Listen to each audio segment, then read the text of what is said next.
Hechos 19, versículo 8 al 12.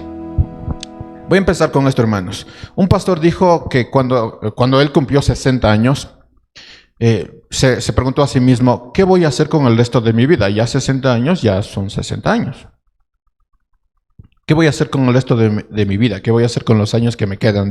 Se preguntó este pastor. Y él mismo se respondió, evangelizar a cristianos. O sea, lo que va a hacer este pastor durante el resto de años que le quedan es evangelizar a cristianos. Esa es la meta que ese pastor se planteó. La pregunta es, los que ya tienen añitos, ¿qué van a hacer con el resto de su vida? ¿Qué se han planteado hacer? ¿Vivir y ya? ¿Cuál es su meta? Vamos a separar Hechos 19, del 8 al 12, en 4 partes. Los voy a mencionar para que lo vaya anotando si es que quiere. Primero vamos a ver la doble responsabilidad. Vamos a ver la aprobación divina. Vamos a ver la desaprobación divina y vamos a ver el resultado. Dicho esto, permítame orar, hermanos. Padre Santo, te damos las gracias, Señor, por tenernos un día más aquí en este lugar, aprendiendo de tu palabra, abriendo tu escritura, Señor, y escudriñando de la mejor manera que nosotros podamos.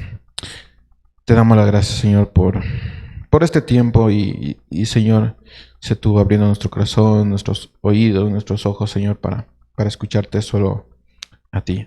Habla, Señor, por medio de este siervo, que sean solamente tus palabras y no palabras humanas. Señor, gracias y en reverencia a tu escritura, a tu santa escritura, Señor. Nosotros decimos amén. Empecemos con la doble responsabilidad. Miren, al leer el texto encontramos algo muy común que en Pablo. Pablo va a un lugar y siempre va a ir buscando una sinagoga. Y esta vez no fue la excepción. Siempre llega a un lugar y encuentra una sinagoga para ir a hablar con los judíos. Versículo 8. Dice, Pablo entró a la sinagoga y por 3 meses, recuerden los tiempos aquí, porque es importante, Lucas destaca estos datos. Pablo entró a la sinagoga y por 3 meses continuó hablando abiertamente, discutiendo y persuadiendo acerca del reino de Dios. Algo interesante que usted nota aquí es que Lucas entró por 3 meses, esto. Es como, no es algo como narrativo de entró y conversó con los judíos en la sinagoga. No, es esto. Y tiene un sentido todo esto. Miren, 3 cosas que vemos aquí. Primero, hablaba abiertamente. Es decir, no retenía nada por miedo a que le rechazaran. No, él hablaba abiertamente de las cosas acerca del reino. La segunda cosa es que discutía, y no está hablando de pelear, sino estaba hablando de confrontar lo que tenía que confrontar. Y si había una pregunta, bueno, ahí mismo lo trataba y discutía y hablaba y conversaba con los judíos ahí en la sinagoga. Y la tercera cosa era persuadiendo, es decir, daba argumentos. Debo decir, hermanos, con preocupación, que cuando pensamos en evangelizar, cuando pensamos en predicar, cuando pensamos en hablar de Dios, no es común que tengamos en cuenta estos 3 aspectos, especialmente el último. Es decir, hablar sin temor, confrontando y con argumentos. Entonces, cuando hablamos de predicar, evangelizar o hablar de Dios, tenemos que pensar en esto, hablar sin temor, confrontando y con argumentos. La traducción del lenguaje actual dice, sin ningún temor hablaba a la gente acerca del reino de Dios y trataba de convencerla para que creyera en Jesús. Y la idea de aquí de tratar de convencer para que creyeran en Jesús no es simplemente de, mira, hermano, la mejor vida está en Jesús. Tú tienes que cambiar tu vida y Jesús te puede dar una buena vida. No es eso, porque es una idea muy simplista de lo que realmente es el Evangelio. Tienes que dar argumentos de por qué esa vida es mejor que la que yo llevo. Si yo estoy feliz con vivir, no sé, siendo mujeriego, siendo borracho, siendo drogadicto, y estoy feliz, ¿por qué crees que una vida en Cristo es mejor? Si yo estoy feliz en esta vida. Entonces tú tienes que dar argumentos sólidos. Primero de lo que crees y segundo de lo que estás diciendo. Y Pablo hacía eso, hablaba sin temor, confrontaba y daba argumentos. La Reina Valera contemporánea dice así: y allí predicaba sin ningún temor y trataba de convencer a sus oyentes acerca del reino de Dios. Entonces, tres cosas: hablaba sin temor, confrontaba y daba argumentos. Ese era el tipo de predicación de Pablo. Continuemos, versículo 9. Pero cuando algunos se endurecieron y se volvieron desobedientes, hablando mal del camino ante la multitud, Pablo apartó de ellos, llevándose a los discípulos, y discutía diariamente en la escuela de Tirano. Detengámonos un poquito en esto y veamos las cosas que nos está diciendo Lucas. Note dos cosas sumamente importantes en cuanto a la reacción de algunos en la sinagoga. Primero, endurecieron su corazón. Si usted tiene su Biblia, tendría que subrayar esa parte. Endurecieron su corazón. Para los jóvenes que no traen Biblia, para eso sirve la Biblia.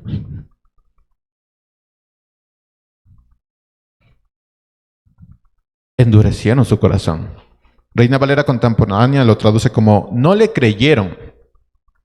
Reina Valera del 60 dice, endureciéndose, algunos no le creyeron. Ahora, tratemos de imaginar lo que estaba sucediendo.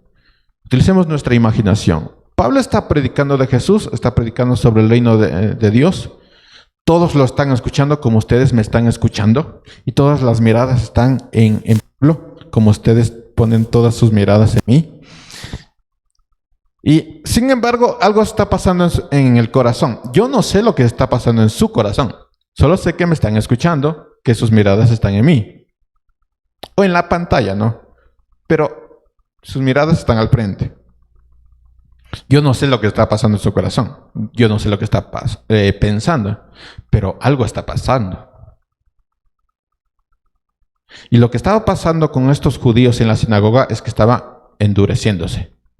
Estaban endureciendo su corazón. La segunda cosa que está pasando es que no le creyeron. Al endurecer su corazón, no le creyeron.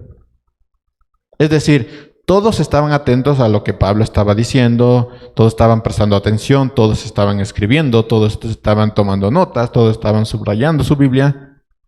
Y al mismo tiempo, algo estaba sucediendo en su corazón. Algunos estaban cerrando su corazón. Y al endurecer o cerrar su corazón, ya no tienes la capacidad de creer. Perdiste esa capacidad de creer. Endureciste tu corazón, entonces ya no tienes la capacidad de creer. Fíjense en algo, no es que Pablo hizo algo o dijo algo que cerrara el corazón de los que le estaban escuchando. Voluntariamente, las personas que estaban escuchando a Pablo endurecieron su corazón. Y luego de eso aparece la reacción, versículo 9. Pero cuando algunos se endurecieron y se volvieron desobedientes, hablando mal del camino ante la multitud. Ahora, tenga presente esto. Posiblemente insultaron a Pablo. Yo creo que es lo más seguro, que empezaron a insultar a Pablo. Pero Lucas nos dice lo más preocupante. Hablaron mal del camino. El camino se refiere a la vida de los seguidores de Cristo. Es en Hechos, si usted recuerda, en Hechos 9, del 1 al 2, es donde se menciona por primera vez esta frase, los del camino.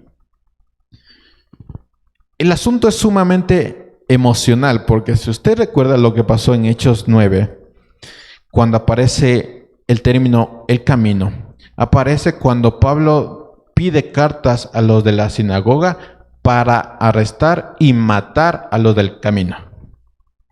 O sea, es Pablo quien está diciendo, temen cartas para arrestar y matar a los del camino. Y ahora Pablo en el capítulo 19 está diciendo, está escuchando esas cosas malas de los del camino. Antes él era perseguidor de los del camino, ahora él es parte de los del camino.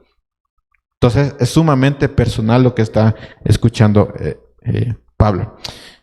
Déjame dar un ejemplo para que entendamos todos. Es como si usted fuera o fue un borracho o una borracha. No, o algo más común. Un chismoso o una chismosa. Algo más real, ¿no? Un chismoso o una chismosa. Y llega Cristo y en Cristo usted deja ese mal hábito, que también es pecado, hermano.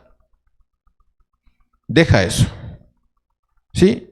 Y luego se va a una reunión de mujeres, si usted es mujer trabajadora, una reunión de mujeres trabajadoras, que le pidió el pastor que formara para que crecieran juntos. Va a esta reunión y empiezan a chismear del pastor.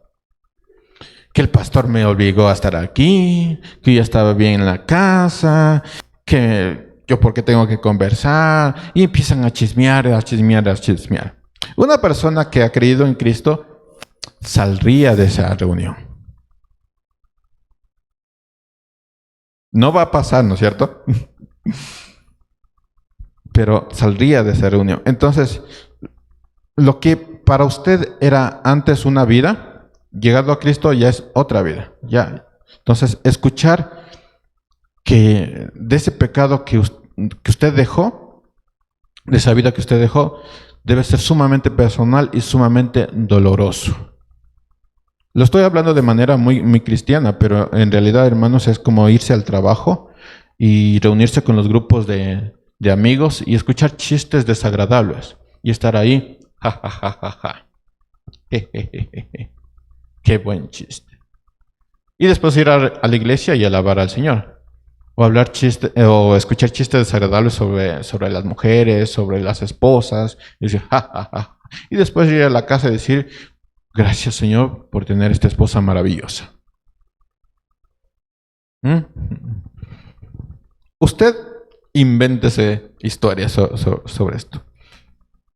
Utilice la imaginación y trate de conectarlo con la escritura.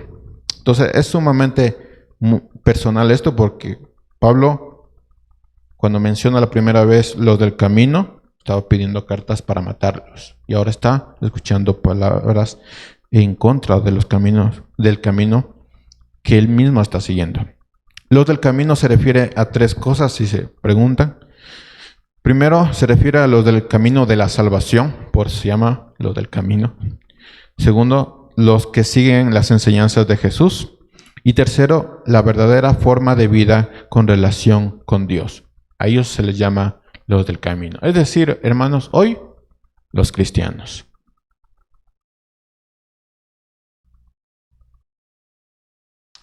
Quiero mencionar un ejemplo más sobre todo esto, hermanos. Miren, en la iglesia, usted va a escuchar términos como la iglesia es una iglesia misionera, la iglesia es una iglesia evangelista, la iglesia es una iglesia de llamados. Todos somos llamados. Usted va a escuchar ese tipo de términos y escuchar que cada uno de nosotros tiene un labor en la iglesia. Y lo vuelvo a decir por si acaso no lo haya escuchado. Pero cada uno de nosotros tiene un labor en la iglesia. Labor que está íntimamente relacionado con expandir el reino de Dios. Recuerde eso, nuestro llamado, dones y talentos tiene que ver con expandir el reino de Dios. Es decir, para que el mundo sepa que hay un Dios bueno y amoroso. Con eso nosotros descartamos algunas actividades que realizamos en las congregaciones y que confundimos como llamado. Lo explico. Las hermanas que nos reciben en la entrada con un abrazo y con una tacita de café, y con un dulce a veces. Esa es una actividad. ¿Sí? Es una actividad. No es un llamado. Es una actividad. ¿Por qué no es un llamado? Porque si lo ponemos en el término de expandir el reino de Dios, ¿están expandiendo el reino de Dios al recibirnos? No mucho, ¿no? Entonces, no es un llamado, es una actividad que debería ser aplaudida porque los cafés son muy buenos, los dulces son muy buenos. Pero no es un llamado. Lo mismo podríamos hablar de los hermanos que tocan música. ¿Podría alguien que toca música decir, este es mi llamado? No, es una actividad. Sería un llamado si tú fueras un salmista, que utilice la escritura para hacer sus canciones y que el mundo sepa de Dios. Ahí podríamos decir si eres un llamado a la música, a ser un salmista. Ahí sí. Pero si eres una persona que nos ayuda en la alabanza, que hace este tema del puente de tú llegas a la iglesia y la alabanza te conecta directamente con la escritura, entonces es una actividad. Una actividad muy buena, como los que reciben, como los que limpian, pero es una actividad. El tema aquí es no confundir las actividades con llamado. Todo mundo es llamado y el llamado tiene que ver con expandir el reino de Dios. ¿Sí? Expandir el reino de Dios. Entonces, usted ha escuchado esto y cierra su corazón. Es decir, obstruye, tapona su corazón. Y al cerrar su corazón, deja de creer. Y al dejar de creer, nace una reacción. Lo interesante de esto es que siempre va a haber una reacción. Hermano, siempre hay una reacción. Quedarse sentado sin hacer nada, diciendo, ok, todos tienen un llamado. Ya nada. Me quedaré sin saber cuál es mi llamado. Quedarse sentado sin hacer nada, es una reacción. Ya está reaccionando. Tomarse el tiempo para decidir. Yo me preguntaba, si Mateo, al recibir el llamado de Jesús, vente Mateo, hubiera dicho, Señor, espérame, déjame tomar la decisión, déjame hablar con mi esposa. O si fuera Matea, déjame hablar con mi esposa, déjame reunir a mi familia en una reunión y decirles, familia, Jesús me llamó. ¿Qué debemos hacer todos juntos con mi llamado? Piénselo. Pedro tenía familia. Estaba casado porque tenía suegra. Posiblemente tenía hijos. Posiblemente porque era la costumbre, ¿no? Cuando Jesús les llamó, él dijo, espérame, Señor. Voy a hablar con mi familia. Voy a hablar con mi suegra. Voy a hablar con mi padre, porque posiblemente tenía padre todavía. Y después te contesto. Entonces, tomarse el tiempo para decidir es una reacción. Si yo te digo, necesito esto, voy a hacer esto, y te llamo específicamente, y tú te tomas el tiempo para decidir, es una reacción. Una muy mala reacción. Muy mala reacción. Entonces, es una reacción. Decir, yo estoy bien con mi vida, la vida que yo tengo, no quiero complicármela, es una reacción. Es decir, no voy a hacer nada, hermano. Yo ya estoy bien. Estoy bien. Tengo muchas actividades. Estoy bien. Eso es una reacción. Discutir, pelear, es una reacción. Ser parte de los del camino es una reacción. Sí, todos reaccionamos de alguna manera. La palabra nos afecta a todos, pero no todos tenemos la misma reacción. Entonces, no es que la palabra no te llegó. Cuando tú, no sé, me escuchas a mí o escuchas a algún predicador que venga de visita y dices, ay, esa palabra como que no me llegó, no sentí mucho la conexión entre el predicador y yo. No me habló a mí. Hoy no sentí a Dios ahí. No es que la palabra no te llegó. Tú reaccionaste cerrando tu corazón.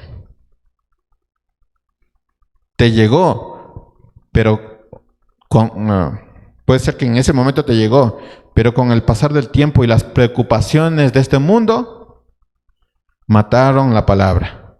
Como dice Mateo 13. La semilla se da, pero no toda tierra está apta para esa semilla. Estudien lo de la parábola del sembrador. Todo el mundo tiene una reacción al encontrarse con la escritura. Versículo 9. Pero cuando algunos se endurecieron y se volvieron desobedientes, hablaron mal del camino ante la multitud. Ahora, posiblemente estés pensando en esto. La exposición de la palabra es un factor importante. O sea, el que predica, o la forma en que predica alguien es un factor importante. Y por eso, entre semana buscamos a otros predicadores. Ya saben a cuáles, ¿no? Los que mencioné al principio.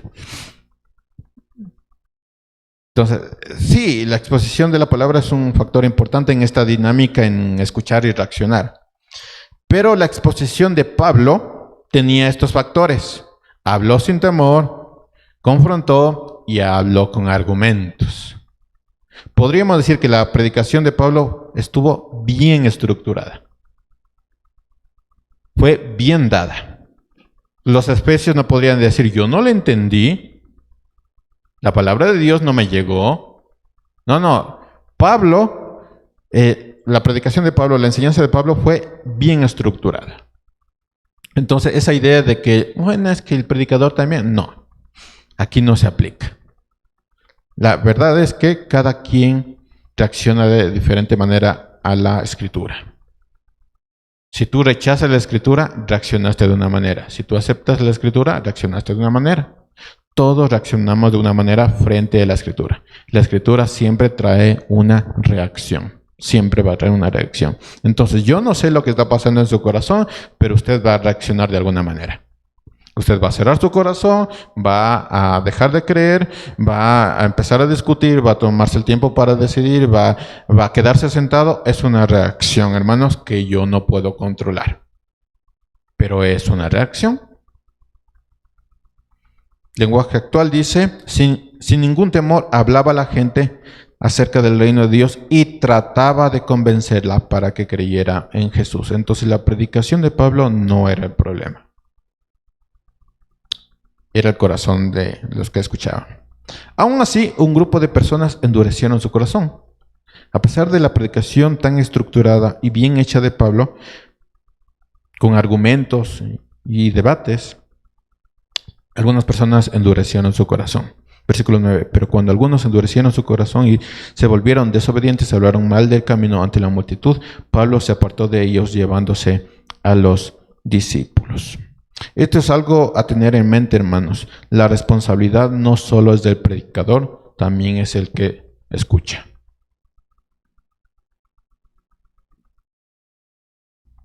La responsabilidad del predicador es hablar de parte de Dios.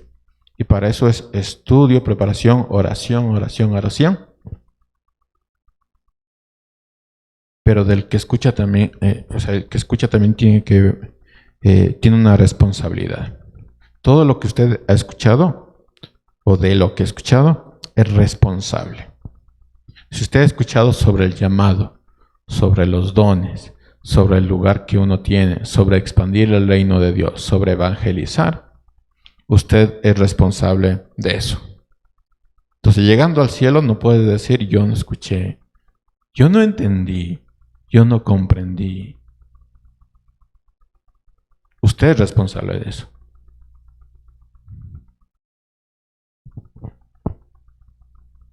Hebreos nos da una advertencia a las personas que escuchamos. Si quiere acompañarme, está en Hebreos 3.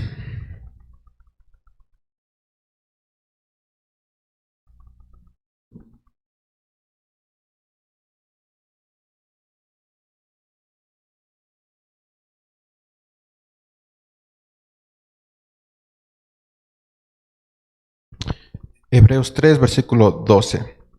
Si no, escúcheme.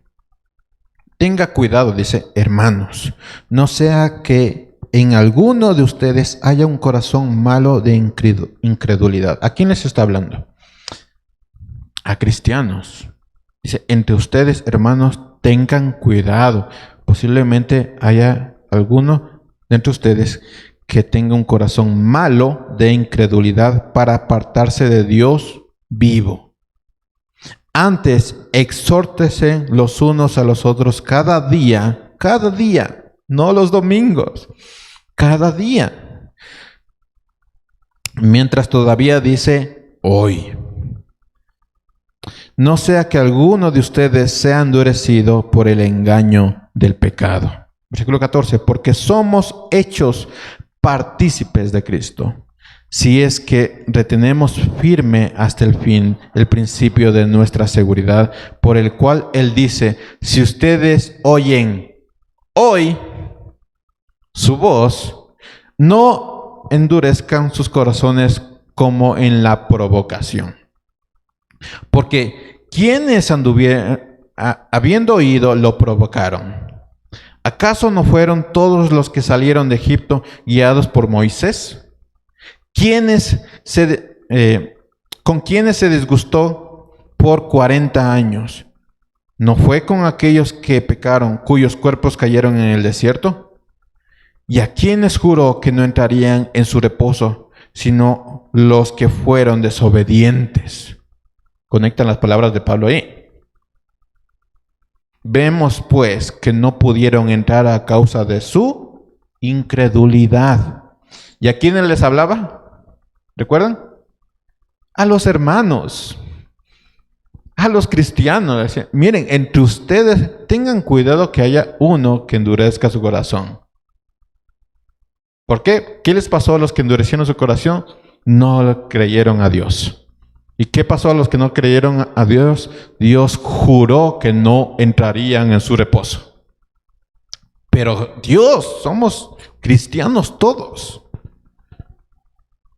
Y alguien podría decir, no, la responsabilidad es cada uno. Aquí dicen, no, hablen, conversen con cada uno.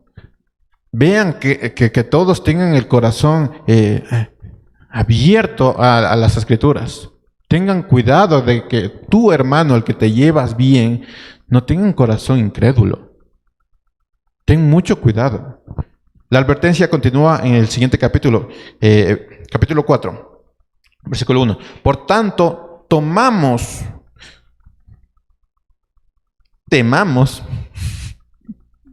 creía que alguien me iba a corregir. Por tanto, temamos, no sea que permaneciendo aún la promesa de entrar en su reposo, algunos de ustedes perezca, no haberlo alcanzado. Porque en verdad a nosotros se nos ha anunciado las buenas nuevas, como también a ellos. Pero la palabra que ellos oyeron no les aprovechó por no ir acompañada por la fe en la que la oyeron. Porque los que hemos creído entramos en ese reposo, tal como Él ha dicho, como juré en mi ira, no entrarán en mi reposo. Entonces, hay una advertencia para los que escuchamos.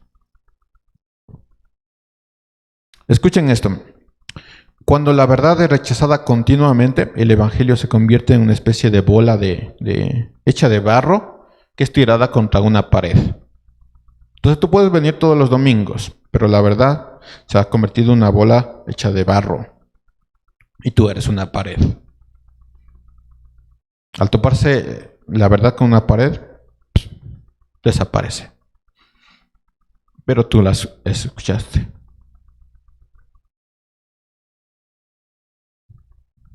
Entonces el evangelio no va a poder traspasar ese corazón. Y al toparse con una pared, Pablo simplemente coge sus cosas y se va. No discute, no pelea, se va. Porque él conoce eso. Él estuvo en esa situación, pero hay una diferencia ahí. Él conocía eso y se va. Hechos 19:9. Pero cuando algunos se endurecieron y se volvieron desobedientes, hablaron mal del camino ante la multitud, Pablo se apartó de ellos, llevando a los discípulos, y discutía diariamente en la escuela de Tirano. Esto continuó por 2 años. Les decía que subrayaran los tiempos. Subraye los tiempos. Esto continuó por 2 años, de manera que todos los que vivían en Asia oyeron la palabra del Señor, tanto judíos como griegos. Ahora, ¿qué es la escuela de Tirano? Aparentemente era un edificio muy conocido y Pablo predicaba ahí 6 días a la semana. Les decía que anoten los tiempos. Anoten los tiempos. 6 días a la semana Pablo predicaba ahí. ¿Por qué sabemos que era 6 días? Porque Pablo guardaba también como judío el sábado. Entonces eran 6 días lo que él predicaba. El edificio era un lugar donde Pablo aprovechó no solo porque era conocido, sino porque ahí iba la gente a escuchar nuevas teorías, sabios, maestros. Entonces Pablo aprovechó este lugar para hablar de la palabra de Dios por 2 años, 6 días a la semana. Investigaciones dicen que Pablo predicaba desde las 11 de la mañana hasta las 4 de la tarde. ¿Están anotando los tiempos? Es importante esto. Predicaba 6 días a la semana por 2 años, desde las 11 de la mañana hasta las 4 de la tarde. Ya les voy a decir por qué. Anoten, hermanos, porque esto cuando alguien les pregunte, aquí está. A estas horas la ciudad se tomaba un descanso de sus actividades. Ellos madrugaban mucho. Entonces su primera jornada terminaba a las 11 de la mañana y empezaba otra jornada a las 4 de la tarde. Y Pablo aprovechaba ese lapso de las 11 de la mañana hasta las 4 de la tarde para hablar del Evangelio. Entonces todo el mundo podría ir a ese lugar porque estaban libres. Cosa de Pablo, ¿no? Versículo 10. Esto continuó por 2 años, de manera que todos los que vivían en Asia oyeron la palabra del Señor, todos los judíos como los griegos. Ahora, ¿por qué les decía que anoten todos estos tiempos? Alguien hizo un cálculo sobre el tiempo que Lucas nos presenta. Una persona que va los domingos y que escucha una predicación por 30 minutos, que es lo normal de una predicación. Aquí predicamos más de 1 hora, hermanos. Pero ya es porque estamos acostumbrados a eso. Pero normalmente incluso se enseña a predicar solo media hora. Entonces, una persona que va todos los domingos de su vida, no falta ni uno. Escuchen eso, no falta ni un domingo de su vida a las predicaciones. Y la predicación dura 30 minutos. Necesitaría 115 años para obtener lo que los efesios tuvieron. Anoten los tiempos. 115 años de predicaciones dominicales.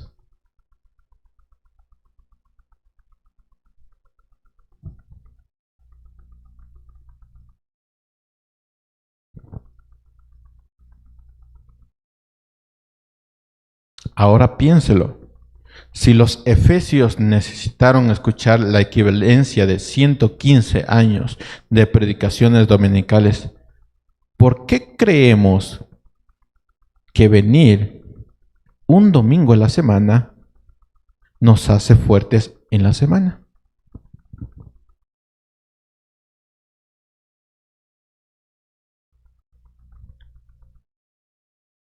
¿Alguien lo cree? Que venir solo los domingos a la iglesia, ya estás cubierto toda la semana. Recuerde, si tú vienes todos los domingos sin faltar un solo domingo, necesitarías 115 años para recibir lo que los efesios recibieron. ¿Por qué sigues creyendo que solo los domingos es suficiente?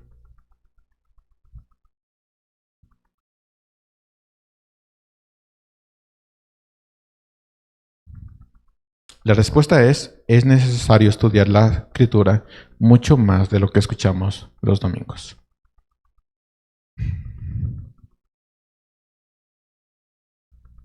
Y si lo hacemos con un grupo de hermanos que comparten nuestras mismas diferencias, con nuestros mismos problemas, mejor.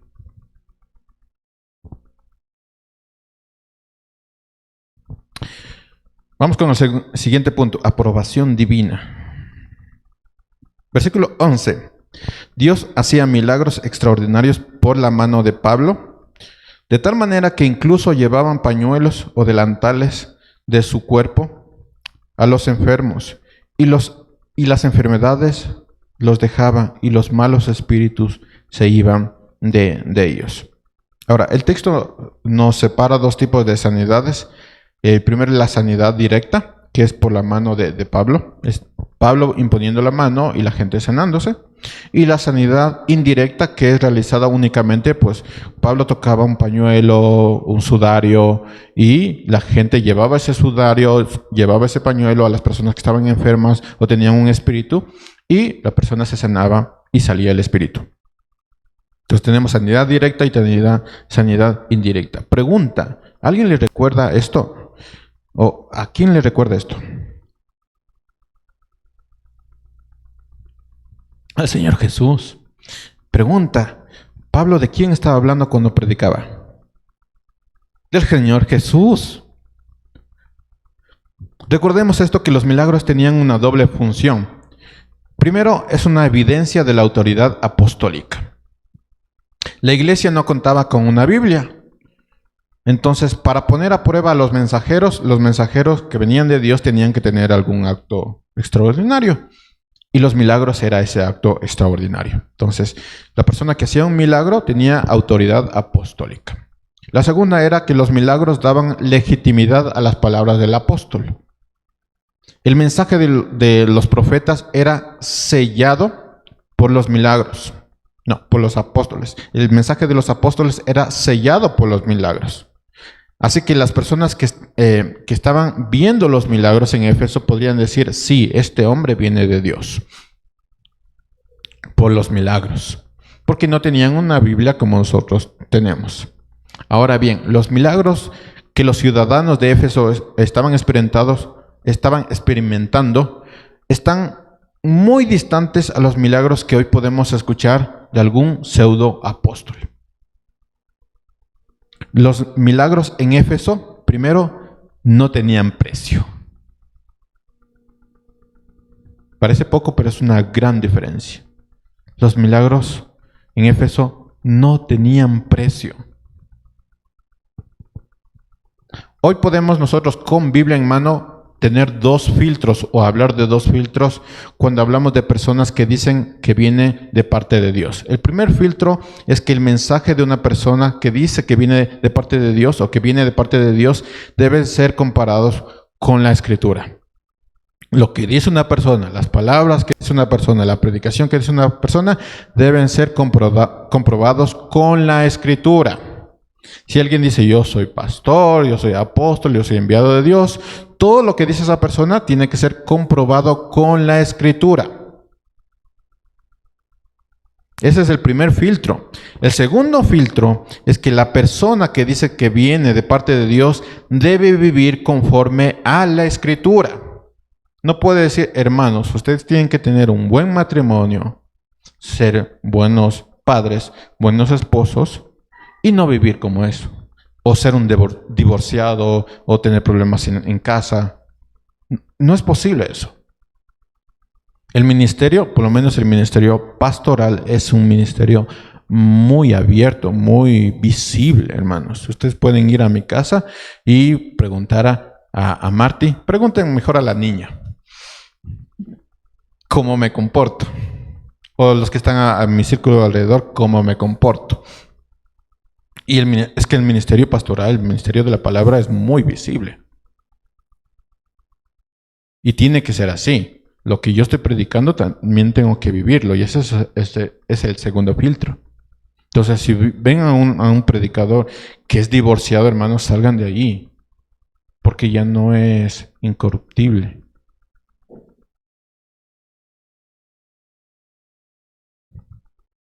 Los de Éfeso no tenían la escritura como nosotros tenemos, pero tenían los milagros. Para eso eran los milagros. Hoy por hoy, ¿hay milagro? Sí, pero tienen otro sentido. Ahora, tengan en mente esto. Siempre será necesario recordar que para aplicar estos dos filtros es necesario que esta persona, que usted, tenga el conocimiento suficiente para aplicarlos. ¿Cómo se logra eso? Necesitamos estudiar la palabra. Si usted no estudia la palabra, entonces se encuentra con predicadores con gran renombre y usted dice, qué buena predicación.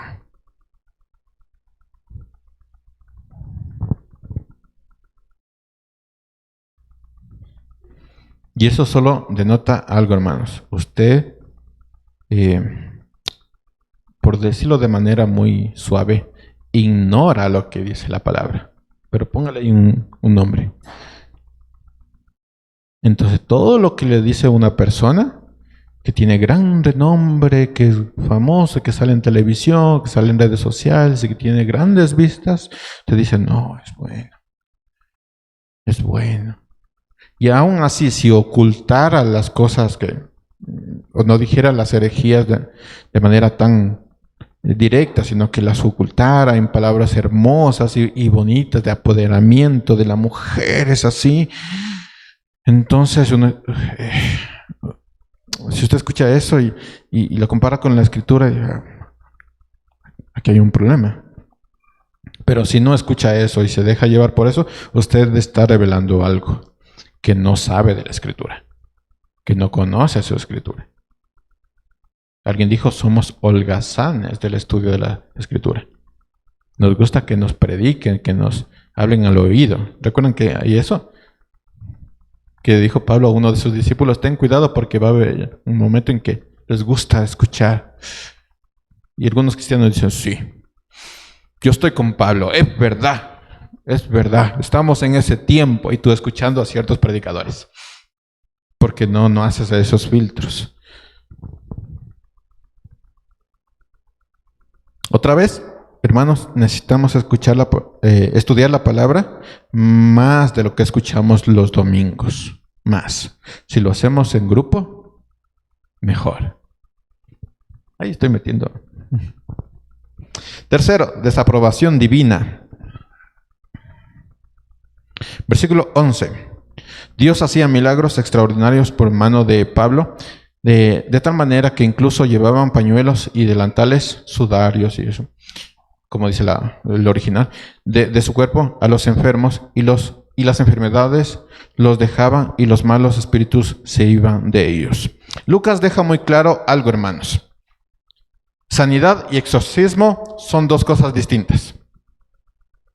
A pesar de que son dos manifestaciones visibles de la autoridad de una persona, es decir, echar demonios y hacer milagros son cosas de autoridad de una persona, autoridad apostólica, son dos cosas distintas y dos cosas separadas.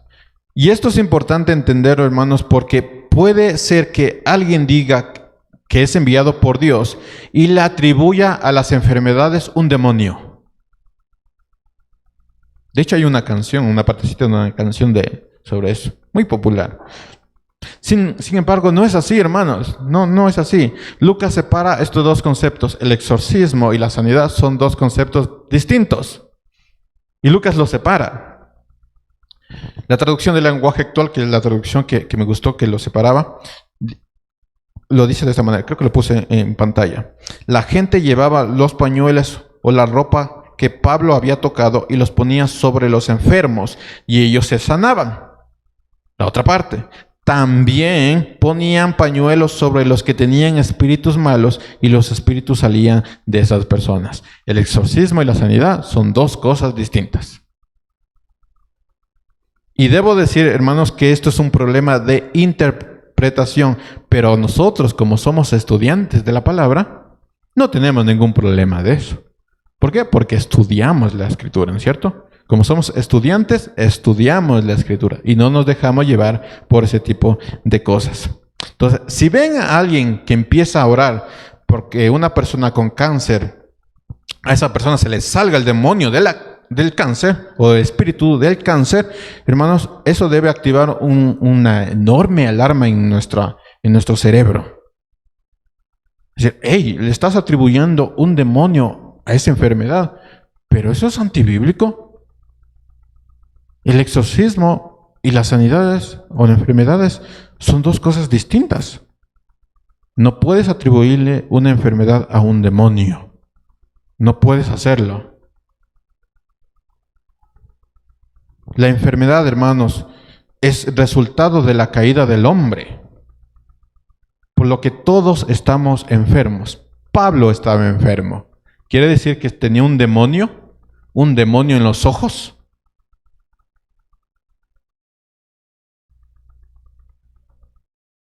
¿Quién es el que tenía mal su estómago? ¿Tito o Timoteo? Timoteo. ¿Timoteo tenía un demonio en su estómago? Y ves a Pablo diciendo, sal demonio del estómago, sal. Deja a Tito. A Timoteo. Sal demonio de mi cuerpo, decía Pablo, porque me siento acabado. Sal de ahí. Ay, me siento... Son dos cosas diferentes, hermanos. La enfermedad y los demonios son dos cosas diferentes. Las personas que no son enviadas por Dios suelen atribuirle, suelen combinar los milagros con los demonios y suelen hacer de los milagros un negocio como de los demonios un negocio.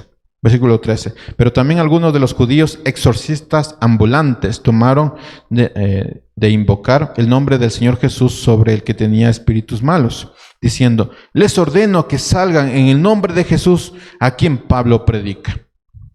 Para que no suene muy de esa época, les voy a leer solo la partecita que normalmente uno escucha. Les ordeno que salgan en el nombre de Jesús. 7 hijos, versículo 14, 7 hijos de un tal Etzeba, uno de los principales sacerdotes judíos, era los que hacían esto. El tema, hermanos, de los demonios siempre va a traer la atención. Conversaba con un pastor y este pastor decía que en una ocasión había hecho un llamado a la iglesia diciendo, miren, por esta semana nosotros vamos a tener unas reuniones de oración, vamos a orar. Vamos a orar por esta iglesia, vamos a orar por el país, vamos a orar por una semana. Obviamente, no atrajo la atención de muchos, ¿no? La siguiente semana hizo otro llamado. Y les dijo a todos, vamos a tener en esta semana un curso de demonología. El lugar se llenó. Y él decía... llegaron personas que ni siquiera asistían habitualmente a la iglesia y otras personas que ni siquiera conocía. Hermanos, los demonios siempre van a traer la atención. Siempre. Como lo mencionó un pastor, Satanás siempre va a estar feliz de que se le dé un poco de atención. Los judíos exorcistas que aparecen en Éfeso son parte de un negocio muy próspero en la época, porque desde el principio, hermanos, todo este tema de oculto siempre va a traer atención. Estas personas utilizaban una serie de encantamientos y conjuros para tratar de liberar a las personas de la influencia del maligno. Posiblemente también eran de las personas que aseguraban que una enfermedad era por un demonio. Entonces venían este grupito y decían, hermanos, tengo a mi hijo con fiebre. Y iban con sus... Ojalá hubiera tenido chinesco, ¿no? Porque supongo que venían... Iban con su hijo y le hacían todo el ritual y le pasaban el huevo y de sal de ahí, demonio de la gripe, sal. Y le atribuían las enfermedades a los demonios. Era lo más seguro, hermanos, porque suele pasar que este tipo de personas suelen atribuirle, las personas que dicen que vienen de parte de Dios suelen atribuirle las enfermedades a demonios. Ahí le estoy dando algunos datos. Sal demonio del cáncer, sal demonio de la gripe, sal demonio de la pereza. Es para decir a los hijos adolescentes, sal demonio de la pereza. Pero si sale tu hijo, ya es otra cosa. Entonces, estos exorcistas añadieron a su inventario un conjuro más fuerte, más pro, más mejor. El conjuro consistía en esto, en el nombre de Jesús. Y por si acaso, como dice Pablo. Ahora, estoy enfatizando esto porque sí. Versículo 13. Pero también algunos de los judíos exorcistas ambulantes trataron de invocar el nombre de Jesús sobre los que tenían espíritus malos, diciendo, te ordeno que salgas en el nombre de Jesús a quien Pablo predica. Hermanos, no creo que deba dar detalles sobre o extenderme sobre mi explicación sobre el conjuro en el nombre de Jesús. Yo no creo, porque creo que ustedes han entendido, hermanos, que andar diciendo por todas partes, en el nombre de Jesús, en el nombre de Jesús, en el nombre de Jesús, que sale tu hijo a un examen y tú dices, en el nombre de Jesús, tú vas a salir de ese examen, ese es un conjuro, eso es hechicería. Porque no funciona así. Así que no creo que tenga que dar detalles. De hecho, no quiero dar detalles porque siento una especie de rechazo a eso. Pero si alguien utiliza ese tipo de conjuros, les digo, eso es hechicería.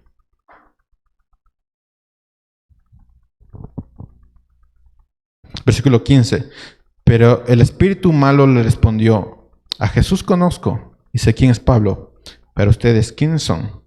Y el hombre a quien estaba el espíritu malo se lanzó sobre ellos y los dominó y pudo más que ellos, de manera que huyeron de aquella casa desnudos y heridos. Y ustedes saben lo que significaba andar desnudos. Y uno de ellos era hijo de un sacerdote.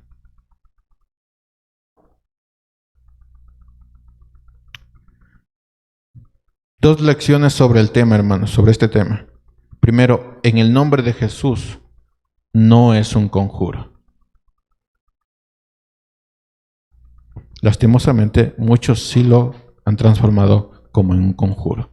En el nombre de Jesús haz esto, en el nombre de Jesús va a pasar esto, vas a tener un trabajo, y yo lo digo en el nombre de Jesús. Eso es hechicería. Eso es un conjuro.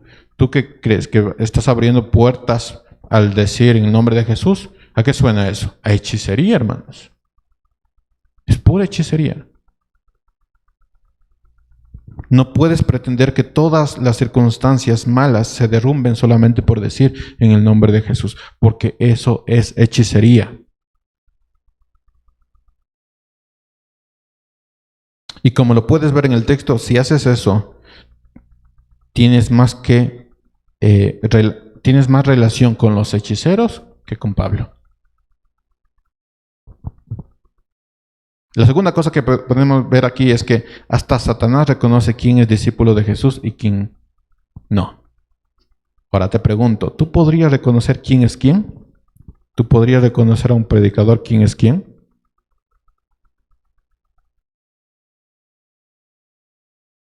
¿Podrías reconocer a alguien que viene de Dios? Te pregunto porque si escuchas entre semana a predicadores que tienen falsa doctrina, entonces hay un problema.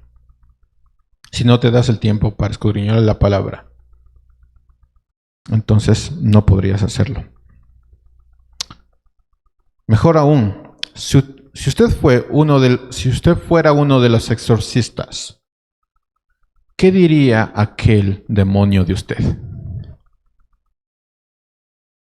Le pregunto, ¿qué diría aquel demonio de usted? Usted viene en una situación mala y usted en el nombre de Jesús. ¿Qué diría aquel demonio de usted?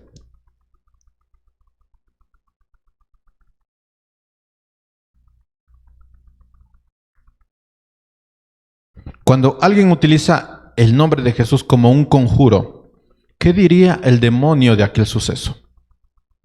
A Jesús conozco, a Pablo conozco, a ti no te conozco. ¿Quiénes de nosotros quedarían descubiertos si hoy viniera un endemoniado y todos dijéramos en el nombre de Jesús? ¿Cuántos de nosotros quedaríamos descubiertos?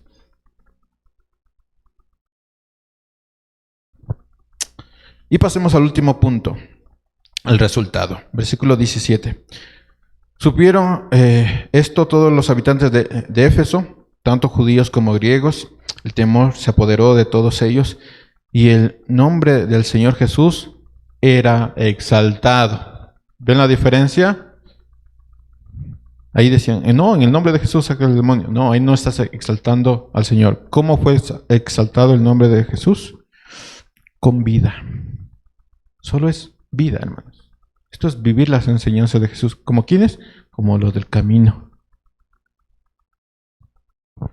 También muchos de los que habían creído continuamente vinieron, confesaron y declararon las cosas que habían practicado.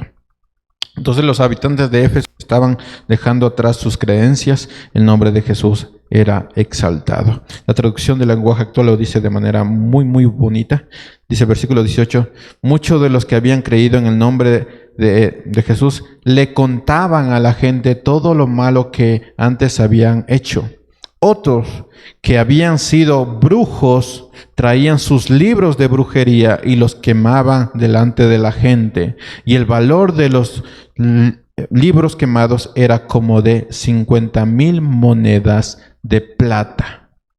Entonces, muchos que tenían estas prácticas contrarias a lo que dice la Escritura, tuvieron una demostración inmediata. Primero, hablaron a la gente de todo lo malo que habían hecho y formaban grupitos, ¿no? Formaban grupitos de mujeres, formaban grupitos de madres, de abuelas, formaban grupitos y les decían, miren, esto es lo que yo hacía y esto es lo que hizo el Señor conmigo. Y formaban, porque tenían muchas cosas que decirle. El Señor había hecho cosas maravillosas en su vida, entonces formaban grupitos y hablaban de esto a la gente y trataban que el reino de Dios sea expandido, ¿no? Y la otra cosa es que quemaban todo. Para ellos ya no había vuelta atrás. Cuando empezaron con Cristo, ya no hay vuelta atrás. Esto de yo me quedo sentado y no hago nada y espero que todo venga a mí y escucho predicaciones sin medirlas, sin poner por filtro y no saber nada de la Escritura. Eso ya quedó atrás. Ahora me deleito solamente en estudiar la Escritura y hablar de mi Cristo. Lo interesante de esto es que la equivalencia de lo que quemaron en la actualidad sería de 9 millones de dólares de hoy día. Quemaron todo, hermanos. ¿Usted quemaría 9 millones de dólares? Le pregunto, ¿quemaría 9 millones de dólares? Ellos lo quemaron. Así de radicales cuando uno encuentra a Cristo. Esa perla, ¿no? Que vende todo y se queda con esa perla. Así de radicales. Por eso le pregunto, si viniera un endemoniado y usted dijera, en nombre de Jesús sale, ¿qué diría ese endemoniado? O sea, le pregunto.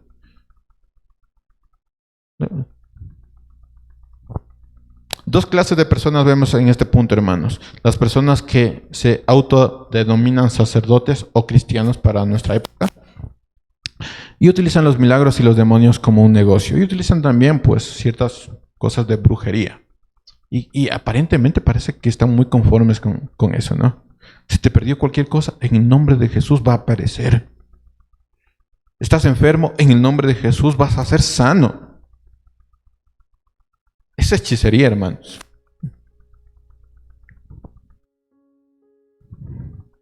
Ya les dije sobre el trabajo. No tienes trabajo, vas a una entrevista de trabajo. En el nombre de Jesús vas a tener ese trabajo. Es pura hechicería. Así nos exalta al Señor. Y el segundo grupo de personas son los cristianos que genuinamente son transformados. Que no vacilan en desprenderse de todo lo que consideran parte fundamental de su vida. Su tiempo, su casa, su lugar de de estancia, no sé, dinero, cosas, ¿no? Esos son los cristianos genuinamente transformados. Que le dicen, vamos a formar grupos, porque tengo muchas cosas que decir sobre el Señor y quiero saber muchas cosas sobre el Señor también. Y tengo una vecina que está pasando esto. Y vamos a organizar este grupo de madres trabajadoras, vamos a reunir unas cuantas canastas y vamos a sostener esta mujer por 3-4 meses. Y vamos a estar con ella. No la vamos a invitar todavía, vamos a estar con ella. Vamos a llevar estos productos y le vamos a bendecir y vamos a orar por él y vamos a salir otra vez a nuestra reunión. Y vamos a alabar al Señor porque Dios ha sido bueno con nosotros, porque nos ha dado un trabajo. Esos son cristianos genuinamente transformados que se desprenden de sus cosas y empiezan a exaltar el nombre del Señor. Versículo 20. Para terminar, así crecían poderosamente y prevalecía la palabra del Señor. Preguntas para terminar. ¿Qué tienes en tu vida que debería ser quemado si el Espíritu te domina? ¿Qué tienes en tu vida? ¿Pereza? ¿Miedo? Todas esas cosas deben ser quemadas delante del Señor. ¿Negocio? Incluso familia, hermanos. Hay que amar más a Dios que a la misma familia. ¿Qué te aleja de un verdadero compromiso con el Señor?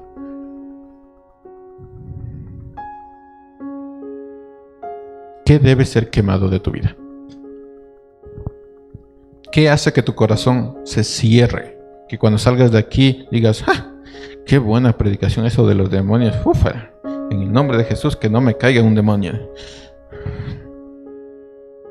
¿Qué hace que tu corazón no se cierre? Que con el pasar de los días, las cosas del mundo, la palabra se pierda y no dé fruto. ¿Qué hace? ¿Qué hace que no puedes hacer ni ser lo que Cristo quiere que hagas y seas? ¿Qué hace? ¿Qué tiene que ser quemado de tu vida?